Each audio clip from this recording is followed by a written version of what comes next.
kita lanjut ke bunga tunggal dan pajak atau submateri yang keempat, yang terakhir pada bab aritmatika sosial. Dalam kegiatan ekonomi, terlebih untuk para pengusaha, pastinya kita tidak terlepas dengan kegiatan di bank, baik itu untuk tujuannya menabung atau untuk meminjam uang. Nah, dalam proses tersebut biasanya kita akan dikenakan bunga dengan besaran yang beragam. Tetapi nih, secara umum bunga itu diartikan sebagai jasa berupa uang yang akan diberikan oleh pihak peminjam kepada pihak yang meminjamkan modal atas persetujuan bersama. Nah, biasanya juga pihak peminjam ini kita sebut dengan bank. Ya, jadi bank yang meminjamkan kepada orang-orang yang ingin baik itu menabung atau yaitu pinjaman modal. Dalam dunia ekonomi terdapat bunga tunggal dan bunga majemuk. Namun, pada pembahasan kali ini kita hanya terfokus pada bunga tunggal saja. Bunga tunggal itu apa sih? Nah, bunga tunggal itu bunga yang diberikan berdasarkan perhitungan modal awal, sehingga bunga hanya memiliki nilai yang tetap dari awal periode sampai akhir periode. Jadi bunga yang kita bayarkan itu setiap bulannya itu konstan. Kalau di awal perjanjiannya 20.000, maka sampai terakhir kita membayar itu dikenakan biaya yang sama, yaitu 20.000. Tuh ya. Nah, jika jasa sebesar B disebut bunga, M adalah modal awal atau besarnya pinjaman atau besarnya tabungan, dan B kecil adalah persentase bunga, dan T adalah lamanya waktu menabung atau meminjam, maka kita bisa mendapatkan rumus. Bunga per tahunnya itu sama dengan bunga sama dengan B dikali M, di mana B itu persentase bunganya ya, M itu modal awal. Bunga selama T tahun, misalnya kita kalau beli rumah KPR itu ada yang 10 tahun meminjamnya. Nah, kira-kira bunganya itu, cara menghitung bunganya itu bagaimana? Yaitu bunga sama dengan B dikali M dikali T, BBMT ya. Sekarang bunga selama T bulan. Nah, tadi kalau dalam waktu per tahun. Nah, sekarang kita kalau minjam waktunya dalam jangka bulan, maka rumus bunganya itu persentase bunga per 12. 12 itu banyaknya bulan dalam satu tahun dikali M modal awal dan dikali dengan T lama waktunya ya, misalnya 6 bulan atau 4 bulan gitu. Lalu yang terakhir itu jumlah modal seluruhnya atau uang tabungan akhir atau uang pinjaman akhir yang kita bayarkan totalnya itu. Cara menghitungnya dengan modal awal ditambah bunga. Nah, cara menghitung bunganya ya ini, 3 ini ya. Sekarang kita agar lebih memahami lagi, kita bisa lihat contoh soal. Contoh soal yang pertama 4.1 yaitu Wendy menyimpan uang sebesar Rp400.000 di Bank BNI. Jika Bank BNI memberikan bunga tunggal 15% per tahun, maka bunga tabungan selama 8 bulan adalah, sekarang kita lihat penyelesaiannya. Bunga tabungan selama 8 bulan. Tadi kita ada ya rumusnya ya, rumus yang ketiga. Yaitu bunga sama dengan 1/12 dikali persentase bunganya dikali modal awal dikali lama waktunya. Berarti 1/12 dikali persentase bunganya itu 15% per tahun dikali modal awalnya 400.000. Lalu dikali lamanya menabung itu 8 bulan. Maka hasilnya bisa kita dapatkan itu bunganya Rp40.000 selama 8 bulan. Oke. Nah, tuh. Sekarang kita lanjut lagi ke soal 4.2. Pak Mahen mempunyai pinjaman sebesar 600.000 kepada sebuah bank dan akan diangsur selama 4 bulan. Jika bunga pinjaman 18% per tahun, maka besar angsuran berikut bunga pinjaman tiap bulannya. Berarti ini uang yang harus Pak Mahen bayar per bulannya ya. sekarang kita lihat dulu bunga pinjaman per 4 bulannya itu. Kita lihat rumusnya seperti soal yang tadi ya, B dimana 1/12 dikali persentase bunga dikali modal awal dikali lama waktunya. Lalu kita masukkan angka-angkanya, maka didapat bunga selama 4 bulan itu Rp36.000. Sekarang kita hitung dulu jumlah pinjamannya selama 4 bulan itu ya. 600.000 ditambah 36.000, maka 636.000. Nah, ini biaya total selama 4 bulan, sedangkan yang ditanyakan itu angsuran per bulannya, berarti per 1 bulan. Berarti tinggal kita bagi 636.000 dibagi 4, yaitu Rp159.000. Nah, ini berarti angsurannya tetap selama 4 bulan. Ibu punya cara yang kedua, itu dengan rumusnya itu besar angsuran tiap bulannya, di mana M per T.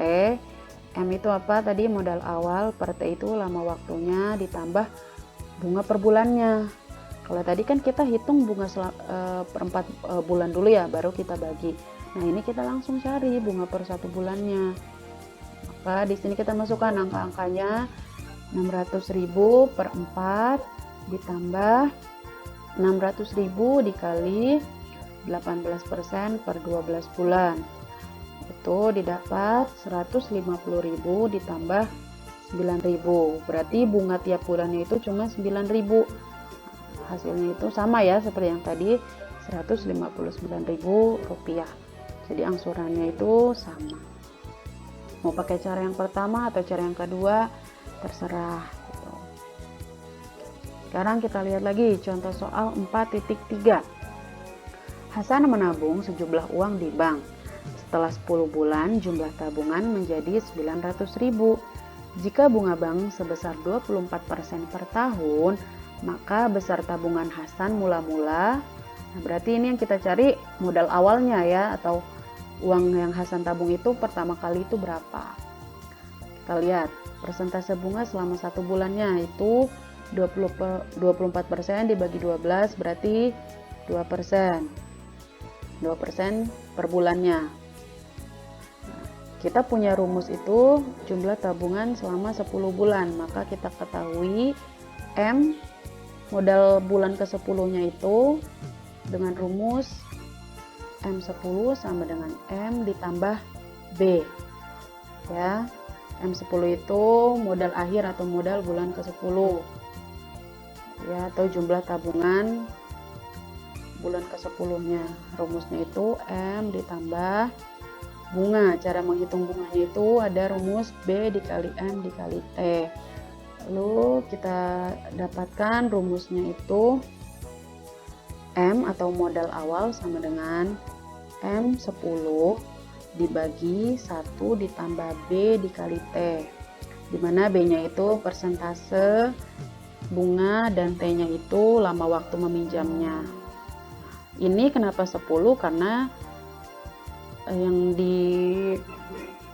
yang ditabung oleh Hasan itu selama 10 bulan.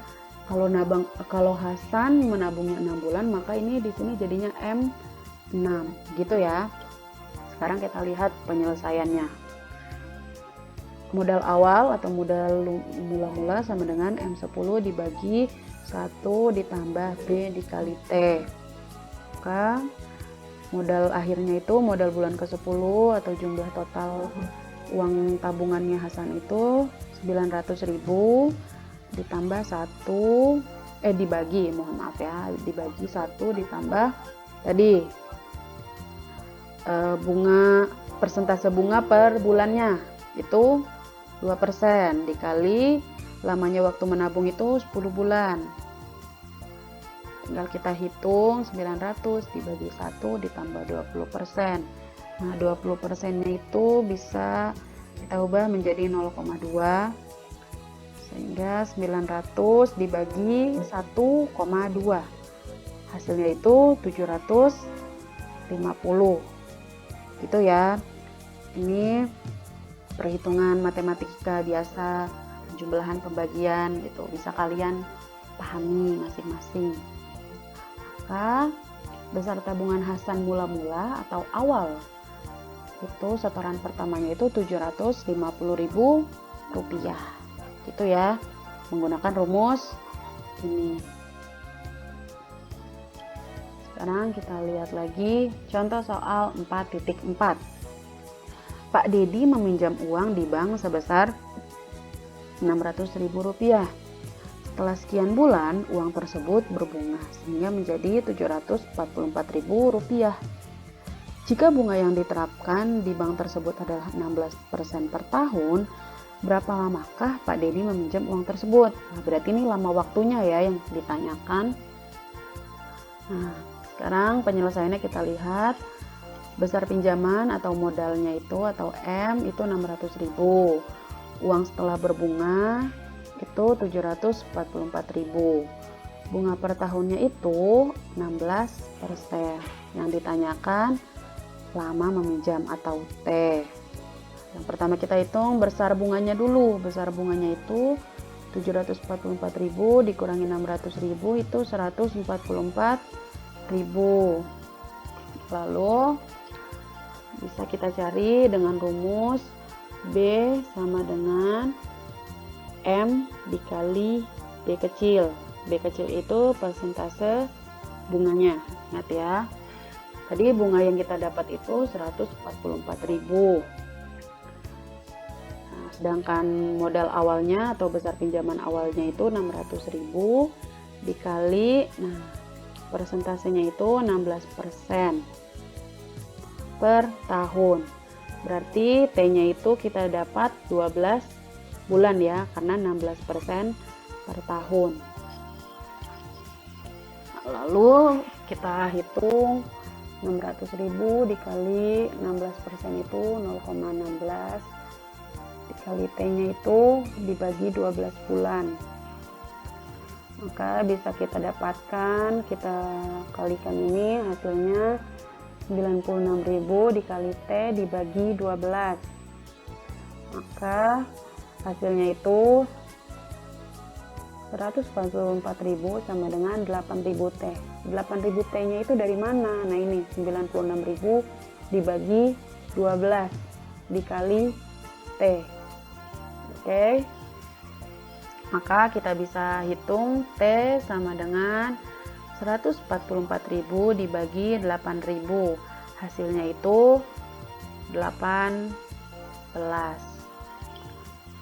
Jadi Pak Dedi meminjam uang itu selama 18 bulan. Itu ya caranya.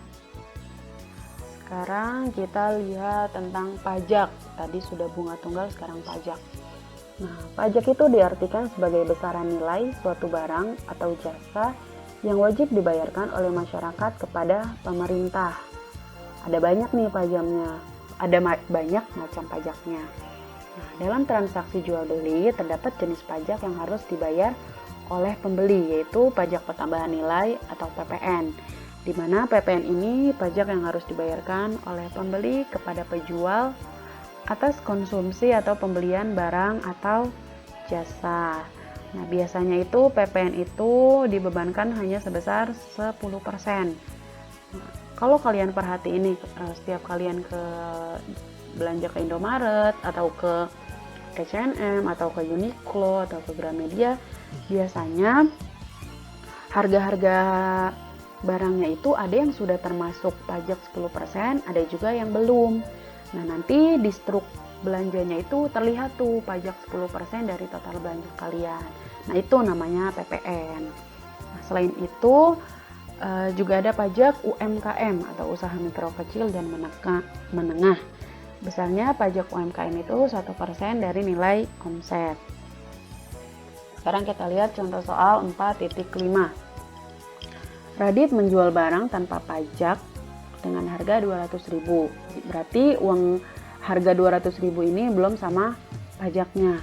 Nah, lalu barang tersebut dibeli oleh Alex dengan PPN 10%. Uang yang harus dibayarkan oleh Alex kepada Radit adalah, pertama kita hitung dulu nih. PPN 10% dari 200.000 itu 20.000. Jumlah uang yang harus Alex bayarkan berarti 200.000 ditambah 20.000, itu 220.000. Gitu ya. Sekarang kita lihat lagi contoh soal 4.6. Pak Didi berhasil menjual fried chicken setiap harinya sebanyak 800 potong. Nah, harga tiap potong fried chicken itu dibanderol sama Rp8.000. Nah, berapa pajak UMKM yang harus dibayarkan oleh Pak Didi selama 1 bulan? Pertama kita hitung dulu omset hariannya.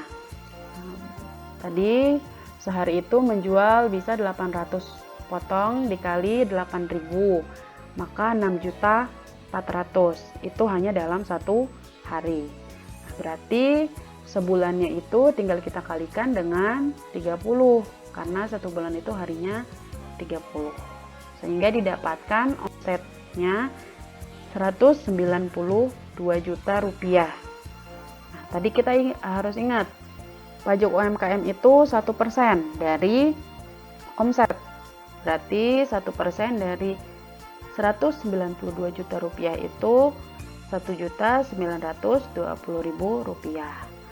Maka pajak UMKM yang harus Pak Didi bayar selama 1 bulan adalah Rp1.920.000.